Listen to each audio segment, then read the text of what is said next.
오늘 읽은 시편은 다윗이 지은 시입니다. 이 시의 배경은 제목에서 보시면 알 수 있는데 다윗이 가드에서 블레셋 사람들에게 잡혔을 때 기록한 그 시입니다.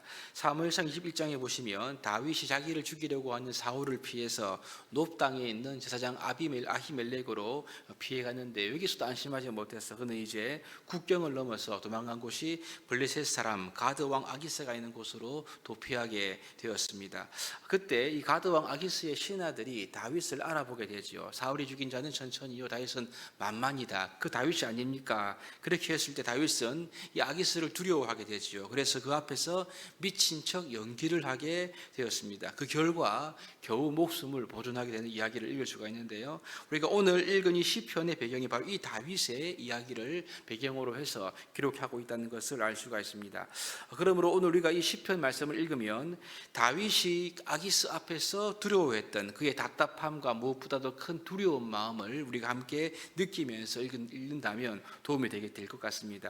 1절 2절에 보시면 그 두려움의 다윗을 잘 모시하고 있는데요. 하나님이여 내게 은혜를 베푸소서. 사람이 나를 삼키려고 종일 침이 앞지하나이다. 내 원수가 종일 나를 삼키려 하며 나를 교만하게 치던 자들이 많사오니, 이렇게 기록하고 있습니다. 사람이 나를 삼키려고 종일 친다, 압제한다. 내 원수가 종일 나를 삼키려고 든다. 나를 치는 자가 많다. 이렇게 다윗의 지금 두려움이 쌓여 있는 상황을 묘사하고 있습니다. 이러한 표현은 다윗이 자신이 처한 이 상황이 그만큼 위급하다는 것을 우리에게 알려주고 있는 그런 표현이죠. 여러분 생각해 보십시오. 지금 블레셋에게 잡힌 다윗, 이스라엘과 원수의 나라에게 잡힌 이 다윗의 신세가 얼마나 두려웠겠습니까? 사무엘상 21장에 보시면 다윗이 아기스를 두려워하여, 이렇게 짧게 기록하고 있지만 이 상황은 상당히 다윗에게는 두렵고 힘든 상황이었음을 우리가 짐작할 수가 있습니다.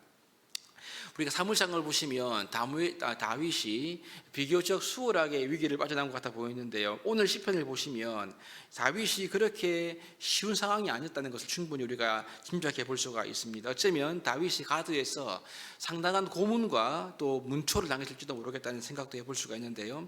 아무튼 다윗은 이 다윗이 하는 이 단어는 그가 가졌던 당시의 상황의 위급함과 두려움이 얼마나 컸는가를 우리에게 짐작하도록 하는 그러한 내용입니다.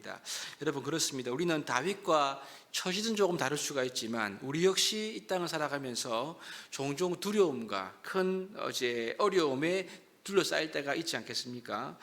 우리가 느끼는 두려움의 배경이 무엇인가를 생각해 보면 여러분 어떻습니까? 우리는 대부분 나의 생존과 관련되어 있는 문제에서 두려움을 느끼는 것 같습니다. 인간관계가 나에게 타격을 줄 때, 생존에 타격을 줄 때 두려워하고요. 사업의 문제, 여러 가지 나의 일들이 내 생존에 직접적인 문제가 되면 우리는 두려움을 느낄 수가 있는 것입니다. 대부분의 사람들은 나의 생명의 문제와 생존의 문제 앞에서 걱정하고 염려하고 두려워합니다. 이 다윗도 그랬다면 우리 역시 인생의 어려운 문제를 만날 때마다 두려워하지 않겠습니까?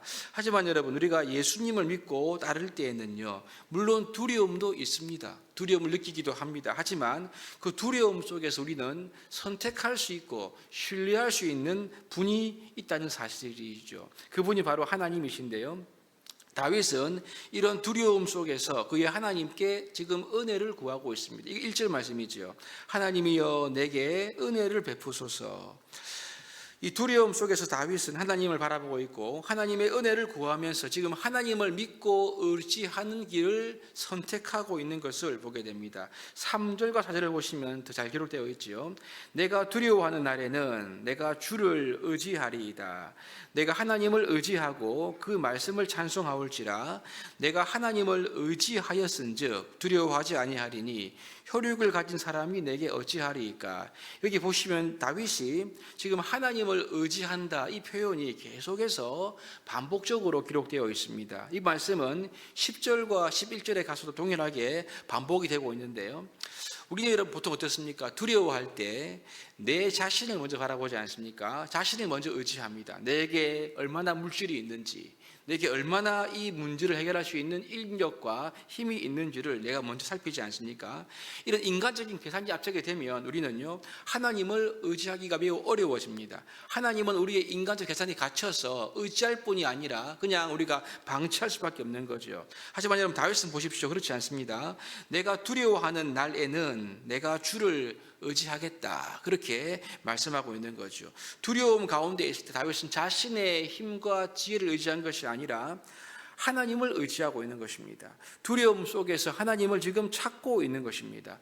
두려움 속에서 하나님을 의지하는 것을 선택하기 시작할 때 비로소 우리는 두려움을 통과해 갈 수가 있다는 것을 말씀하고 있지요. 9절에 보시면요, 이렇게 말합니다. 내가 아뢰는 날에 내 원수들이 물러가리니. 지금 다윗이 두려움으로부터 그가 했던 방법이 뭐냐면요, 하나님께 아뢰는 것이다, 이렇게 기록하고 있습니다. 바로 기도지 않겠습니까? 여러분, 우리가 두려움 가운데 하나님께 기도한 사람을 생각하면 유다왕 히스기야를 떠올릴 수가 있는데요, 사네립이 이끄는 아수르의 군대에 의해서 온갖 위협과 모욕 앞에서 히스기야는 대적할 힘이 전혀 없었습니다. 그때 히스기야는 사네립의 편지를 가지고 하나님의 성전으로 올라가서 하나님께 기도하지 않습니까? 여러분, 그 막막한 상황, 두려움에 쌓인 상황 속에서 드려진 그의 기도는 하나님께 상달되게 됩니다. 여러분, 그렇습니다. 하나님은 살아계십니다. 우리가 겪는 그 어떤 문제보다 더 크시고요, 어떤 두려움보다 하나님이 훨씬 더 큰 평강으로 우리를 지켜주십니다. 다윗이 하나님을 의지했을 때 하나님은 블리스 사람의 손으로부터 다윗을 보호해 주셨고 지켜 주셨습니다. 히스기야가 하나님을 의지했을 때 하나님은 사네립의 손으로부터 두려움에 쌓여있던 예루살렘을 구원해 주지 않습니까? 그 하나님은 지금도 살아계셔서 우리가 겪고 있는 수많은 두려움으로부터 우리를 지키시고 보호해 주십니다. 우리가 이 사실을 믿고 지금도 하나님을 의지해야 되겠지요.